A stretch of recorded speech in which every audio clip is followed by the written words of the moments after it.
E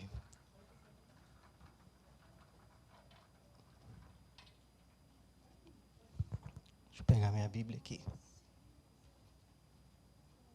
Ô Jesus, eu vou embora com a mão para cima. Aleluias. Bom, as crianças já podem ir para suas classes.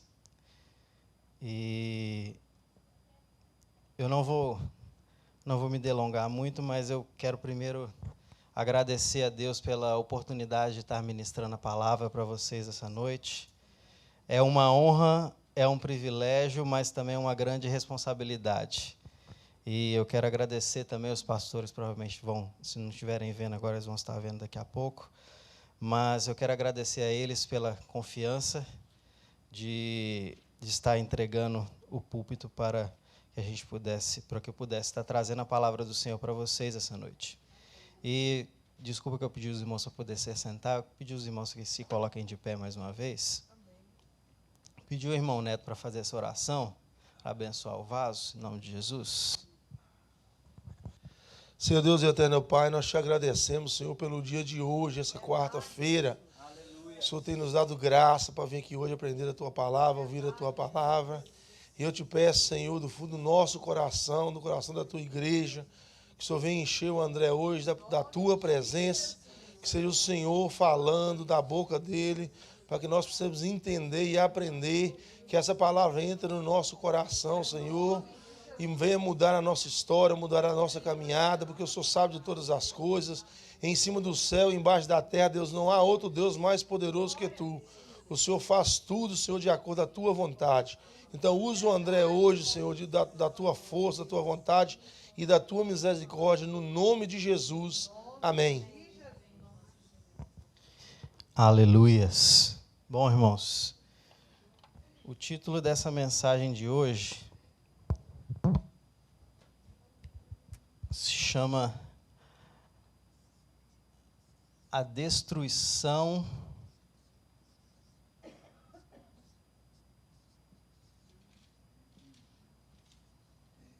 que vem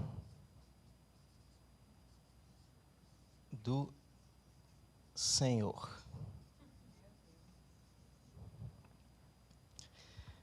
Eu pedi aos irmãos que abram as suas Bíblias lá em Joel, capítulo de número 1. Eu quero que os irmãos entendam que essa palavra que eu estou trazendo hoje, ela faz parte de um tratamento que o Senhor está fazendo comigo. Então, não é nenhuma indireta para ninguém, mas se você receber, receba o tratamento do Senhor também. Joel, capítulo de número 1.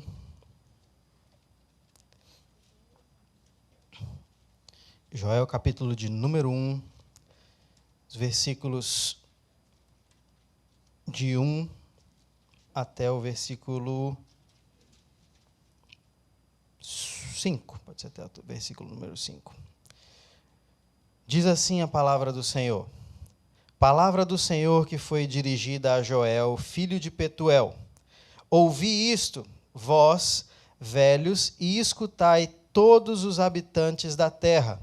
Aconteceu em vossos dias ou no dia de vossos pais? Narrai isso a vossos filhos, e vossos filhos o façam a seus filhos, e os filhos destes a outra geração. O que comeu o gafanhoto cortador, o que deixou o gafanhoto cortador, comeu o gafanhoto migrador.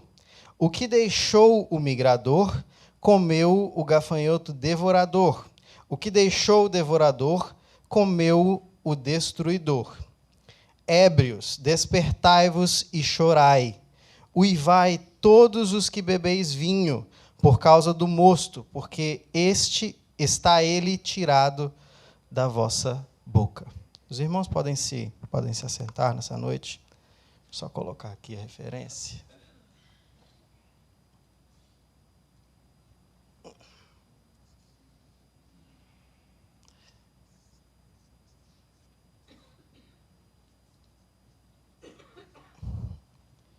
Bom,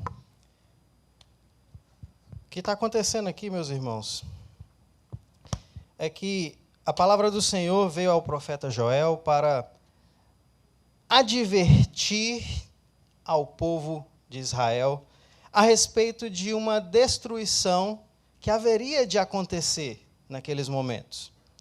E eu achei muito interessante que o Senhor usou essa figura do gafanhoto para poder dizer que a destruição viria dele. E isso tem um significado muito bacana, o porquê do gafanhoto em si. Mas é interessante que o Senhor usa essa... Se você ler o capítulo todo de Joel, são 3 capítulos só, e se você ler o primeiro capítulo todo, Joel está realmente advertindo ao povo, porque vem uma destruição sobre eles, e essa destruição vem do Senhor. Ela é ordenada pelo Senhor. E eu vou só dar uma passadinha para vocês a respeito dos gafanhotos, que a gente vai entender lá mais na frente.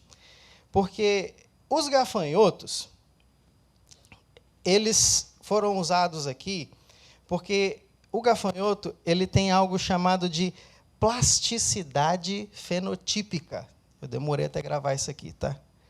E o que isso quer dizer? Plasticidade fenotípica quer dizer que ele adapta a sua vida conforme o ambiente que está em volta dele.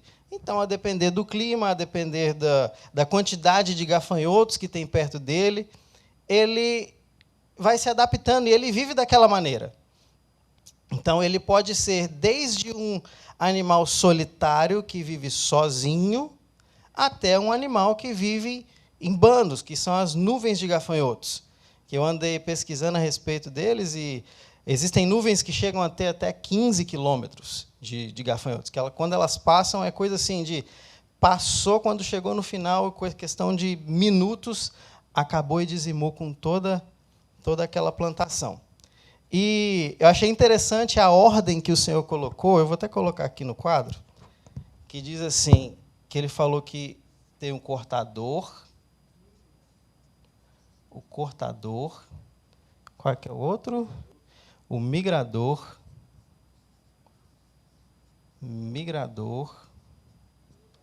o saltador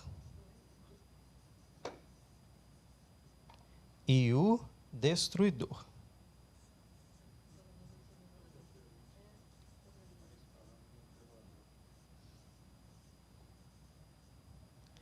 Pois bem, acontece o seguinte.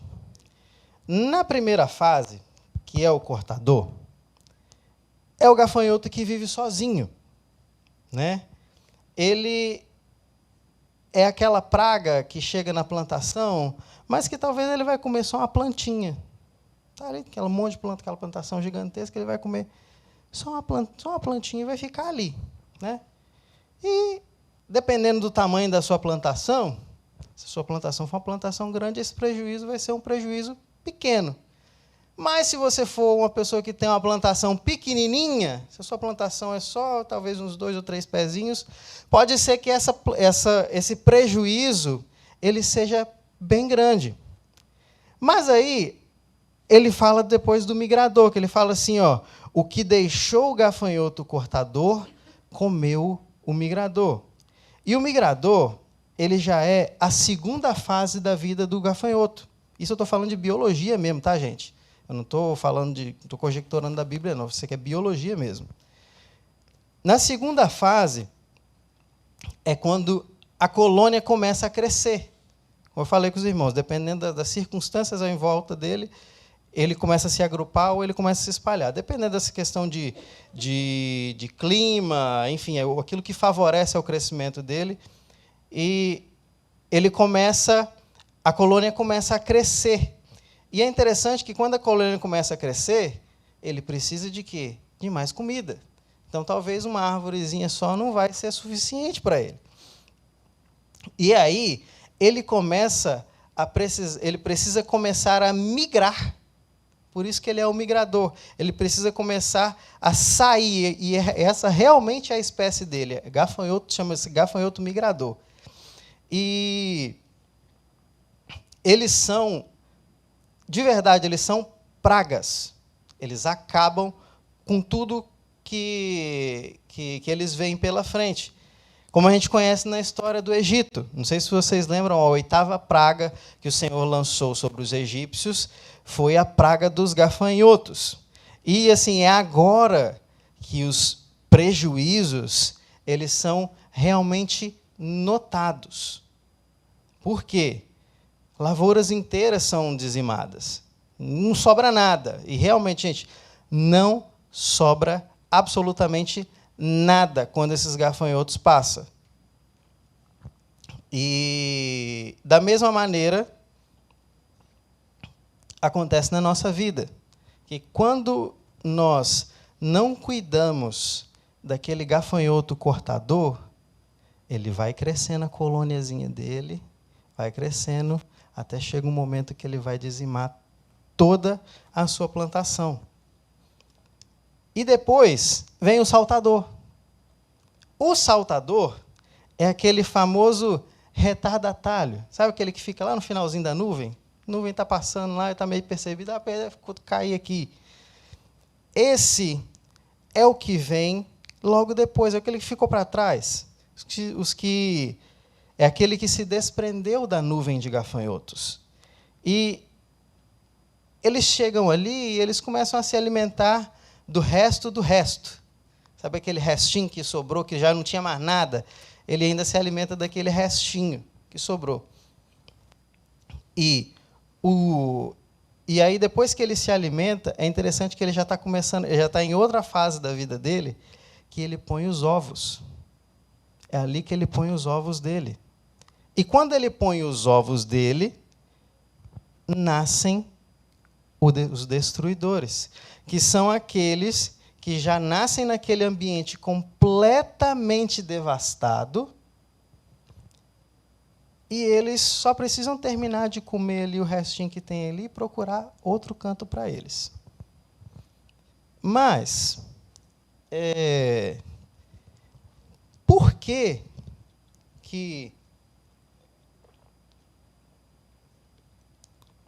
Joel usou essa figura com o povo?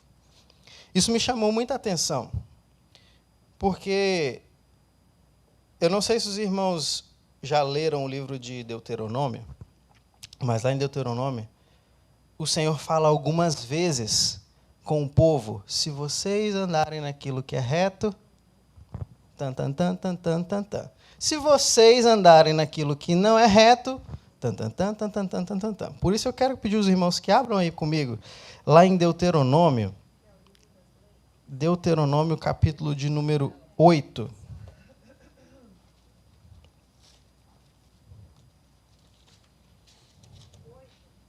Deuteronômio, capítulo de número 8. Deixa eu achar aqui. Versículos 19 e 20. Você pode ler para nós, irmã Flávia?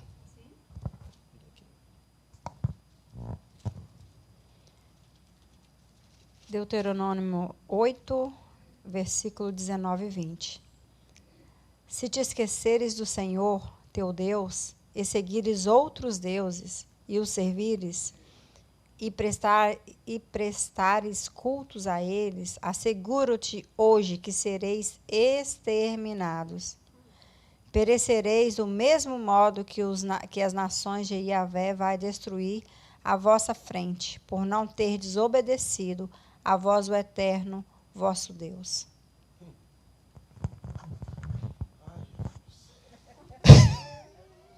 Segura na cadeira aí, vaso. Então, o Senhor, ele usou Joel naquela época para lembrar disso aqui que estava escrito. Vinha uma destruição, mas essa destruição, ela não vem de Satanás. Ela vem de mim, o Senhor. Eu vim para destruir você. Mas por que eu vim para destruir você? Porque você tem feito o que é mal perante os meus olhos. Então, é interessante porque eu achei muito interessante lendo essa questão, esse capítulo 1 de Joel, que fala que não havia mais nem vinho e cereais. Os vinhos e cereais são aqueles que compunham a oferta de manjares, que está lá no livro, se eu não me engano, de Levítico, que o Senhor fala, né, que deves oferecer a oferta de primícias, a oferta de manjares e aquela coisa toda. E é interessante que o povo se esqueceu e estava começando a usar da provisão do Senhor para se embriagar. O vinho que era destinado a essa oferta de manjares, ele já estava servindo para que o povo se embriagasse. Então, o que Deus estava falando para esse povo é que eles estavam usufruindo da forma errada daquilo que Deus proveu para eles. Porque lá em Joel, deixa eu voltar lá em Joel aqui. É porque tem, aqui na minha Bíblia, ela fala uma palavra meio complicada, que eu não lembro qual que é.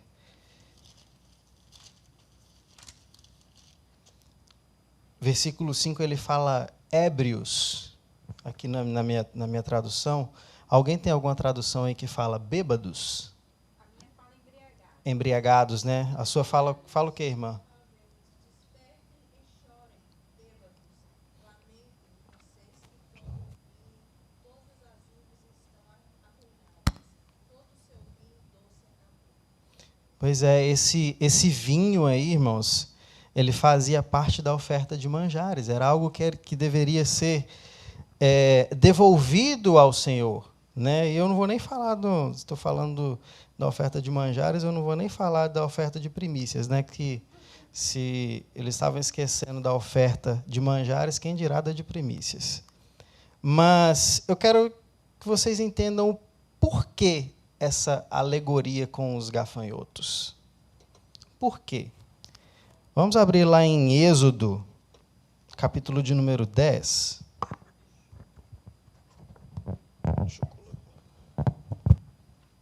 Esse negócio de ficar escrevendo no quadro aqui dá um bug no cérebro da gente também, viu? Êxodo 10, versículo de número 2. Alguém pode ler para mim, por favor? Alguém achou? Só um minuto, irmã. Lê aqui no... Então saiu fogo de diante do Senhor e os consumiu, e morreram perante o Senhor. É o 10, 2? Não é Levítico? Não, Sabe por quê? Eu estou lendo Levítico e minha mente está agarrada em Levítico. Você está brincando? Você falou isso? Não, mas a minha mente está agarrada em Levítico. Eu estou nesse livro. E pensa num negócio difícil. Êxodo 10, 2. Amém. E para que contes aos ouvidos de teus filhos e dos filhos e de teus filhos as coisas que fiz no Egito e os meus sinais que tendo feito entre eles, para que saibais que eu sou o Senhor. É porque esse negócio repete também lá na frente. Deixa eu ler na minha tradução aqui, que o Senhor fala uma coisa muito interessante aqui, que me pegou assim pegou na esquina ali e capotou os carros, tudo. Diz assim: e para que contes a teus filhos e aos filhos de teus filhos como zombei dos egípcios e quantos prodígios fiz no meio deles, e para que saibais que eu sou o Senhor. Aleluia. Glória a Deus. Meus irmãos, existe algo muito interessante aqui, eu não sei se os irmãos sabem desse detalhe das pragas do Egito, que todas as pragas que foram lançadas sobre o Egito, elas zombavam de um dos deuses, né? E com essa não foi diferente, né? A oitava praga, a praga dos gafanhotos. Mas por que Deus queria zombar da cara dos egípcios? Deus quis zombar dos egípcios, porque ele queria aniquilar os deuses egípcios e dizer que ele era o verdadeiro Deus. Só existe um rei em toda a terra, e é o nosso Deus Yahvé, é o nosso Deus Jeová Jirê, não existe outro Deus. E é interessante esse comportamento do Senhor, porque isso é do comportamento, isso é a natureza do Senhor, querido. Ele aniquila qualquer um que ache que é Deus, porque não existe outro Deus. Você pode pensar, as pessoas podem seguir outros deuses, mas o Senhor, ele aniquila. Pode não estar aniquilado hoje, mas um dia vai estar aniquilado. No dia que o Senhor chamar todo mundo, ele vai mostrar que existe somente um Deus sobre toda a terra. E Deus, ele não aniquila só os deuses. Deus aniquila qualquer um que acredite que tenha o mesmo poder que ele. Por isso, Deus diz: eu resisto ao soberbo. O grande problema do soberbo, meus irmãos, e talvez é nesse ponto que eu queria chegar na mensagem, que o soberbo, ele é o próprio Deus dele. Ele é o seu guia, ele é o seu soberbo jirê, que ele é o que provê, ele é o que trabalha, ele é o que faz, ele é o que resolve todas as coisas, ele é o soberbo Rafá, aquele que cura, ele que faz todas as coisas, ele encontra um jeito de resolver as coisas que é o Senhor que resolve. Então, o Senhor, ele luta contra os outros deuses. E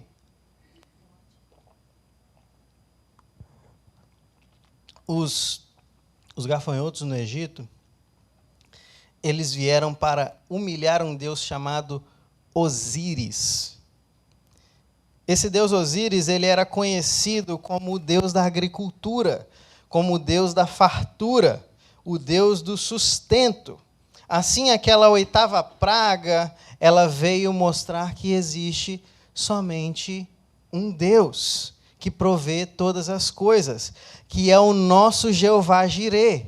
E no versículo 2 do capítulo 10 de Hebreus, no final ele fala assim, conte isso para os seus filhos.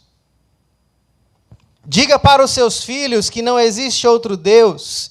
Diga para os seus filhos que existe um Deus que provê, e esse Deus se chama Jeová Jirê, não é nenhum Deus Osíris, que diz que é o Deus da plantação. Não, o Deus que cuida da plantação é o Jeová Jirê, é o Deus do Senhor. E é interessante porque tem um versículo que fala, né, lá em, se eu não me engano, em Coríntios, que fala assim: eu plantei, Apolo regou, mas o crescimento, ele vem do Senhor. Então, de modo que nem o que planta, nem o que rega é alguma coisa, mas aquele que dá o crescimento. Aleluia. Glória a Deus. Então, o anúncio de Joel, liberando graça aí para mim, irmãos, que eu estou tentando administrar esse quadro aqui. Bom, deixa eu... Então, o que Joel fez foi alertar ao povo de que vinha destruição por aí, né? Porque o que aconteceu foi que aquele povo, ele tinha se esquecido quem realmente era o seu provedor. Eles estavam desobedecendo a lei do Senhor, eles estavam pegando os utensílios que eram para ser levados ao Senhor e estavam usando da maneira que eles queriam usar. Eles queriam se embriagar com o vinho, A oferta, como eu falei para os irmãos, a oferta de primícia, sabe Deus onde é que foi parar? O vinho eles estavam usando, então Deus sabe onde é que foi parar essa oferta de primícias deles. Só que o povo, ele está sendo alertado porque eles perderam algo que é fundamental na vida do ser humano crente, que se chama temor do Senhor. Eles perderam o temor do Senhor, e esse era o alerta que Joel trouxe àquele povo, e esse é o alerta que o Senhor me pediu para trazer essa noite. Não perca o temor ao Senhor, não esqueça que é Ele que faz todas as coisas. E eu queria deixar alguns versículos para os irmãos, porque o Senhor me chamou muita atenção nessa questão do temor ao Senhor, que eu vou pedir aos irmãos. Irmão Neto, o senhor pode abrir aí Provérbios, capítulo 14, versículo 26 e 27.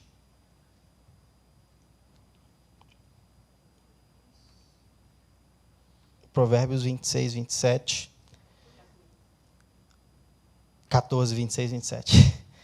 Irmã Amanda, pode abrir para a gente em Salmos 111, versículo 10.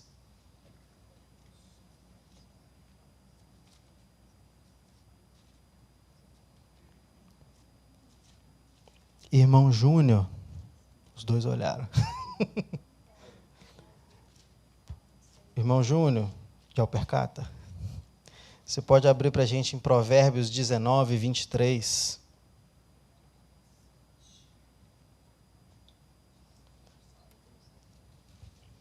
A minha irmã, que eu esqueci o nome aqui no cantinho aqui. Como é que é o seu nome mesmo?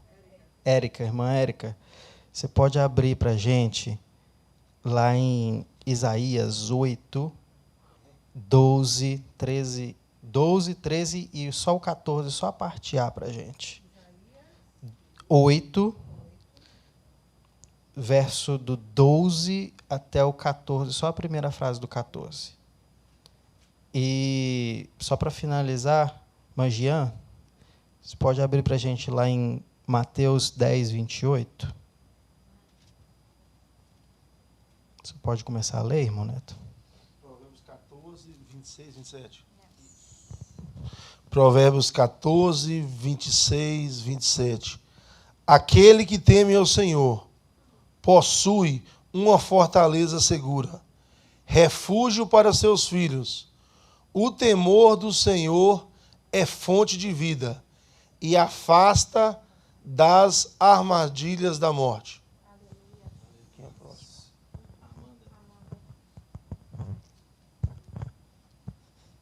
Salmos 111, 10. O temor do Senhor é o princípio da sabedoria. Revelam prudência todos os que praticam. O seu louvor permanece para sempre.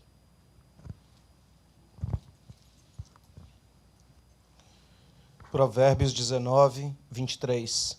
O temor do Senhor tende à vida. Aquele que o teme habitará satisfeito. Não será visitado pelo mal.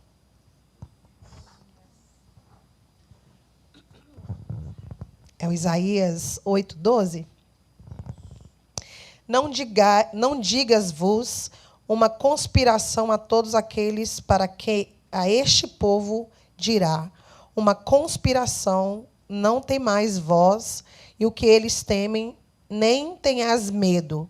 Santificai ao Senhor dos exércitos, e a Ele mesmo o permite que Ele seja o vosso temor, e permite que Ele seja a vossa reverência. A Ele vos será por santuário, porém será por pedra de tropeço.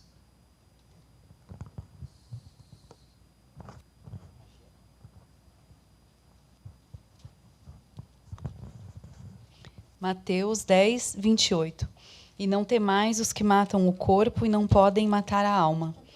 Temei antes aquele que pode fazer perecer no inferno a alma e o corpo.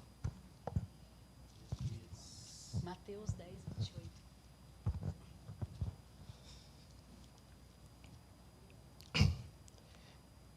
Deixa eu ler esse capítulo de Isaías de novo.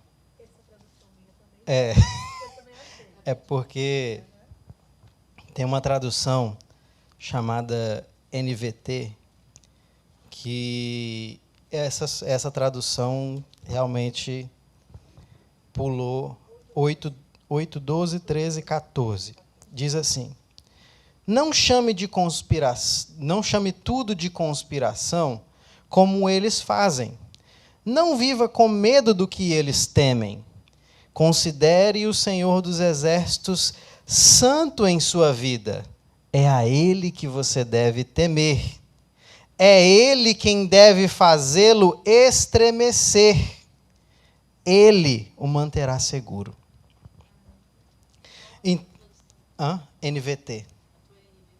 Do celular, porque a minha aqui, essa é porque eu tive que ler do celular aqui, porque ela realmente, ela é muito clara. Essa é muito clara. Ele fala assim: Ele, considere o Senhor dos Exércitos santo em sua vida. É a Ele quem você deve temer. Ele é quem deve fazê-lo estremecer. Ele o manterá seguro. E uma coisa que acontece muito, meus irmãos, é que, às vezes, nós damos muito poder ao diabo.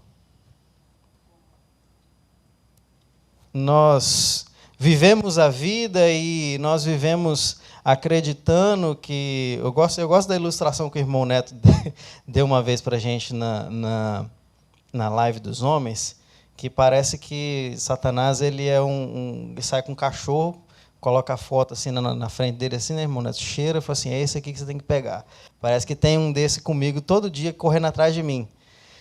E a gente, às vezes, acaba dando muito valor àquilo que Satanás pode fazer. Mas a gente se esquece que Satanás ele é uma entidade legal que só pode agir na legalidade. Ele só pode agir quando você abre uma brecha. Ele só pode agir quando o Senhor permite que ele haja. Porque se o Senhor não permitir, ele não pode fazer nada. E é isso que esses versículos que eu estou falando com os irmãos está dizendo isso, porque nós devemos temer ao Senhor. A palavra do Senhor em Salmo 111, versículo 10, diz que o temor do Senhor é o princípio da sabedoria.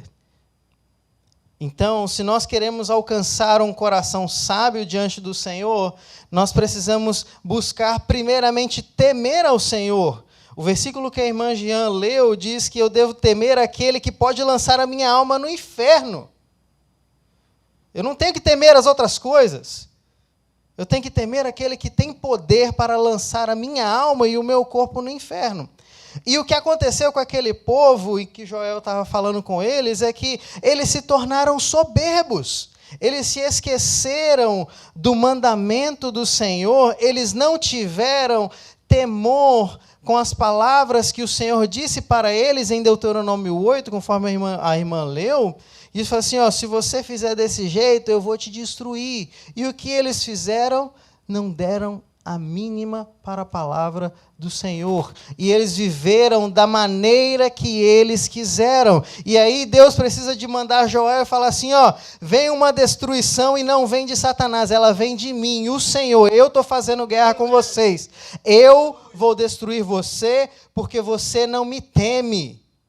Você se tornou soberbo.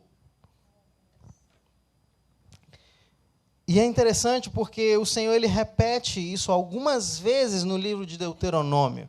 Não é só essa vez.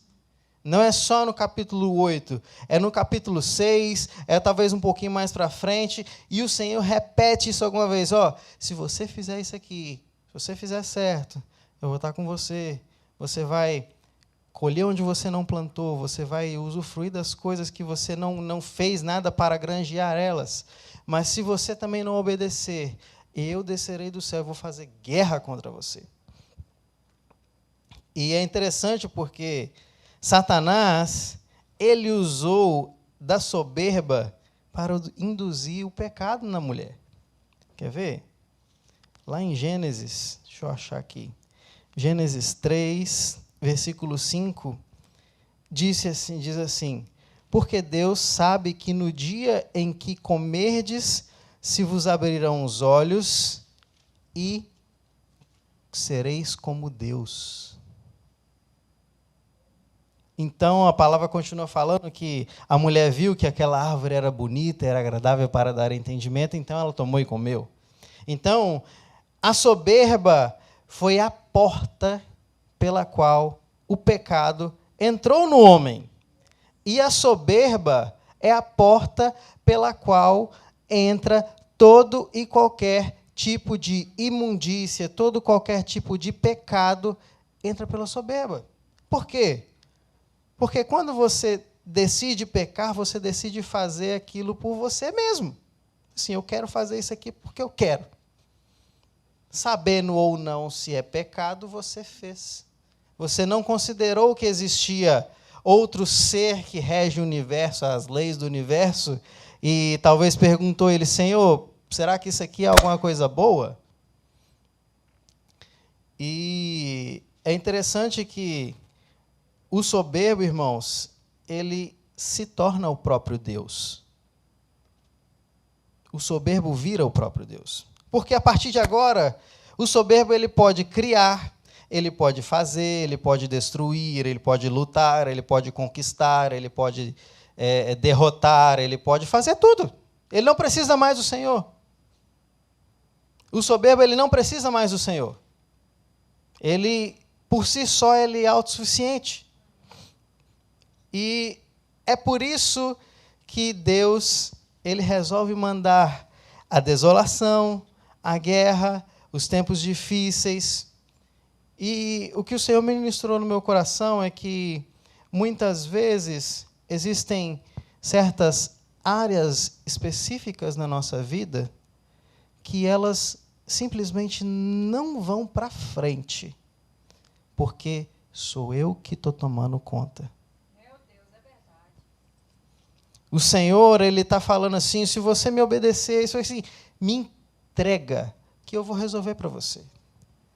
E o que acontece é completamente o contrário. E aí, nós vivemos durante anos, e anos, e anos, e anos, e vão se passando anos, e se passam décadas, se passam quinquênios e as coisas não mudam. Por quê? Porque simplesmente eu não quis entregar aquela área para o Senhor.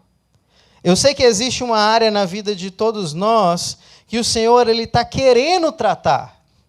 Ele quer tratar essas áreas da nossa vida. Ele não quer deixar essa ferida aí, ele não quer que você fique parado no mesmo lugar durante 5, 10, 15, 20 anos. Ele quer que você prossiga, ele quer que você caminhe, ele quer curar você, porque quando ele te cura, você passa para um novo step, e ali você está mais forte, ali você pode enfrentar os inimigos que estão ali, e você pode obter vitória sobre eles, mas o que acontece é o seguinte, se você não fizer isso, você não pode passar para o próximo step.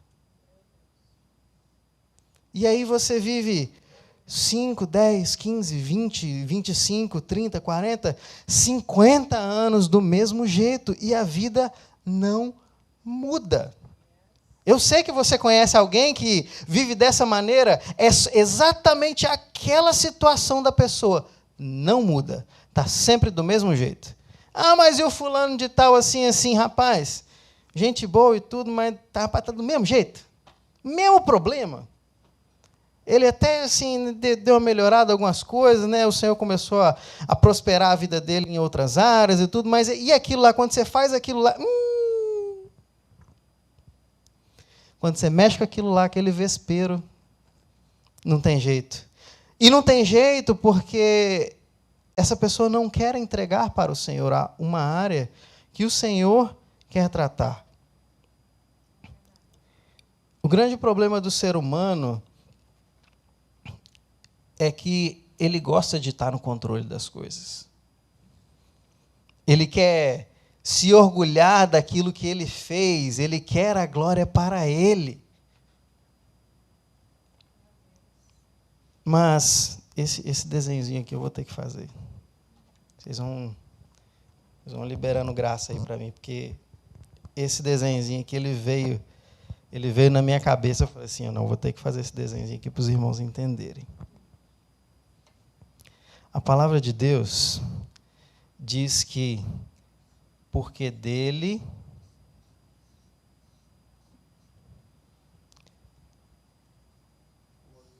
por ele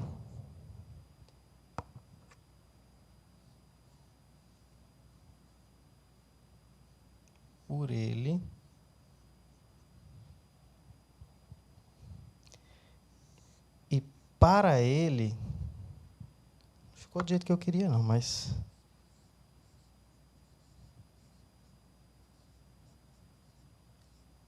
são todas as coisas. E aí, o que acontece é que volta tudo de novo.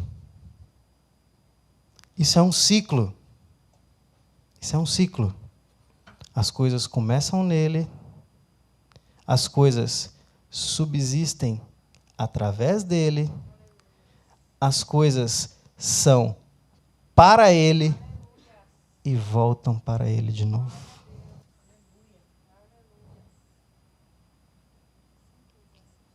Isso é um ciclo. E o que acontece é que a palavra de Deus fala que são todas as coisas. Não é 99% das coisas são para os, porque dele, por ele, para ele, são 99% das coisas. São todas as coisas.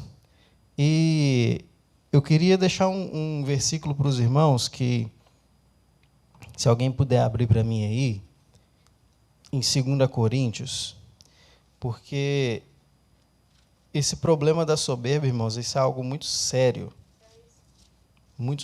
que o Senhor tem me dado misericórdia, trabalhado isso na minha vida, porque a soberba, ela é algo tão perigoso, que olha o que o Senhor falou para esse rapaz aqui, em 2 Coríntios, capítulo 12, versículo 7. Sei que todo mundo conhece esse versículo aqui. Olha o que Paulo está falando. E para que não...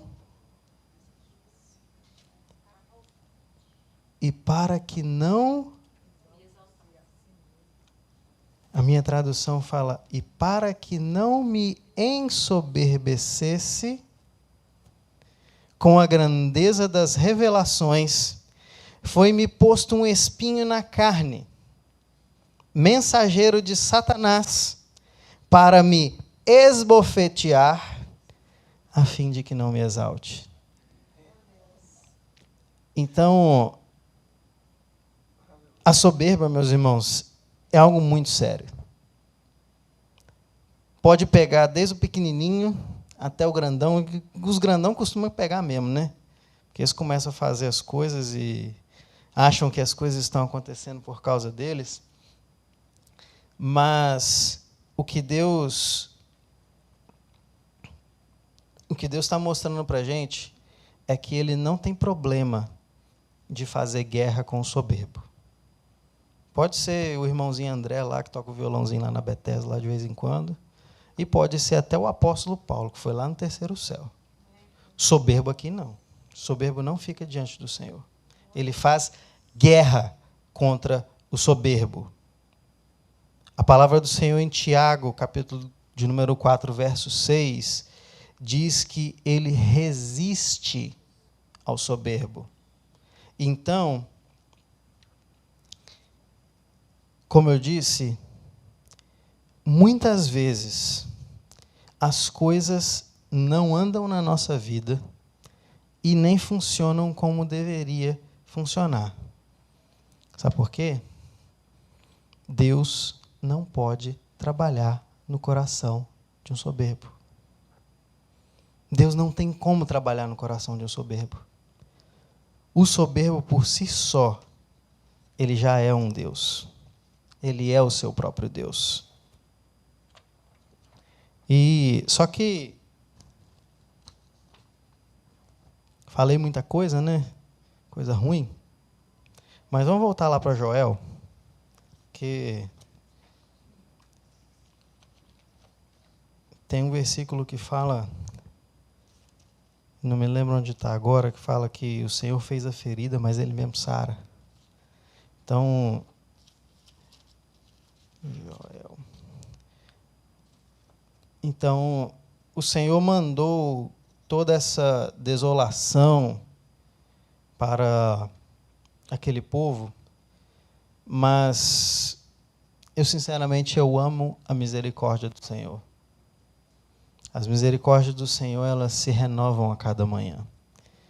E eu vou ler aqui Joel, capítulo de número 2, dos versículos 10 até o 21, para vocês verem como o Senhor é bom, o Senhor é maravilhoso. Diante deles treme a terra e os céus se abalam. O sol e a lua se escurecem e as estrelas retiram seu resplendor. O Senhor levanta a voz diante do seu exército, porque muitíssimo grande é o seu arraial, porque é poderoso quem executa suas ordens. Sim, grande é o dia do Senhor e muito terrível. Quem o pode suportar? E aqui entra a parte mais bonita desse capítulo. Ainda assim, agora mesmo, diz o Senhor, convertei-vos a mim de todo o vosso coração, e isso com jejuns, com choro e com pranto. Rasgai o vosso coração e não as vestes. Convertei-vos ao Senhor vosso Deus, porque Ele é misericordioso e compassivo e tardio em irar-se, e grande em benignidade, e se arrepende do mal. Quem sabe se não se voltará e se arrependerá e deixará após si uma bênção, uma oferta de manjares e libação para o Senhor nosso Deus, o Senhor vosso Deus. O Senhor está convocando o povo a trazer de novo uma oferta para Ele. Tocai a trombeta em Sião, promulgai um santo jejum, proclamai uma assembleia solene, congregai o povo, santificai a congregação, ajuntai os anciãos, reuni os filhinhos e os que mamam. Saia o noivo da sua recâmara e a noiva do seu aposento. Chorem os sacerdotes, ministros do Senhor, entre o pórtico e o altar, e orem. Poupa o teu povo, ó Senhor, e não entregues a tua herança ao opróbrio, para que as nações façam escárnio dele. Porque hão de dizer entre os povos, onde está o seu Deus? Então o Senhor se mostrou zeloso da sua terra, compadeceu-se do seu povo e, respondendo, lhe disse: eis que vos envio o cereal e o vinho e o óleo, e deles sereis fartos, e vos não entregarei mais o opróbrio entre as nações. Vocês não serão mais humilhados diante das nações. Mas o exército que vem do norte eu removerei para longe de vós, lançá-lo-ei em uma terra seca e deserta. Lançarei a sua vanguarda para o mar oriental e a sua retaguarda para o mar ocidental. Subirá o seu mau cheiro e subirá a sua podridão, porque agiu poderosamente. Não temas, ó terra, regozija-te e alegre, porque o Senhor faz grandes coisas.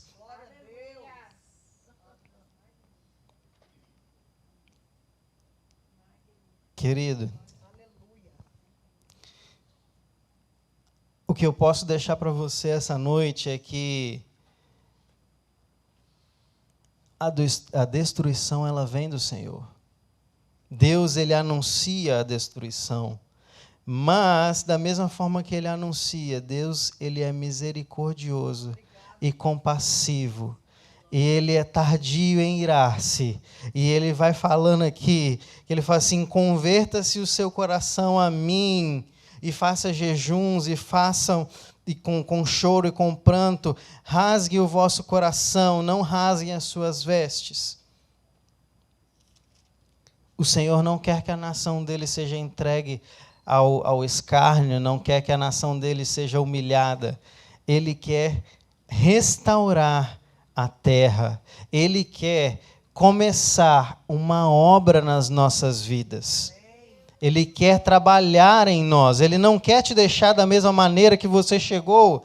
Ele não quer te deixar da mesma maneira. A obra que Ele tem para você, você hoje não consegue enxergar, mas a obra que o Senhor tem para você, para a sua vida, precisa que você deixe que Ele trate algumas feridas. Nem que para isso, algumas feridas, Ele mesmo precise fazer em você, para que você caia em si e volte-se para o Senhor. Ele é misericordioso, Ele é compassivo, Ele não quer se vingar de você, Ele quer te curar, Ele quer te sarar, Ele quer começar, Ele quer continuar a obra que Ele começou na sua vida. Só que para isso é preciso se humilhar. É preciso se humilhar diante do Senhor. Irmão Neto, você pode abrir aí em 2 Crônicas, capítulo de número 7, verso 14. Esse é um verso muito conhecido dos irmãos, mas eu queria deixar essa leitura para a palavra do Senhor.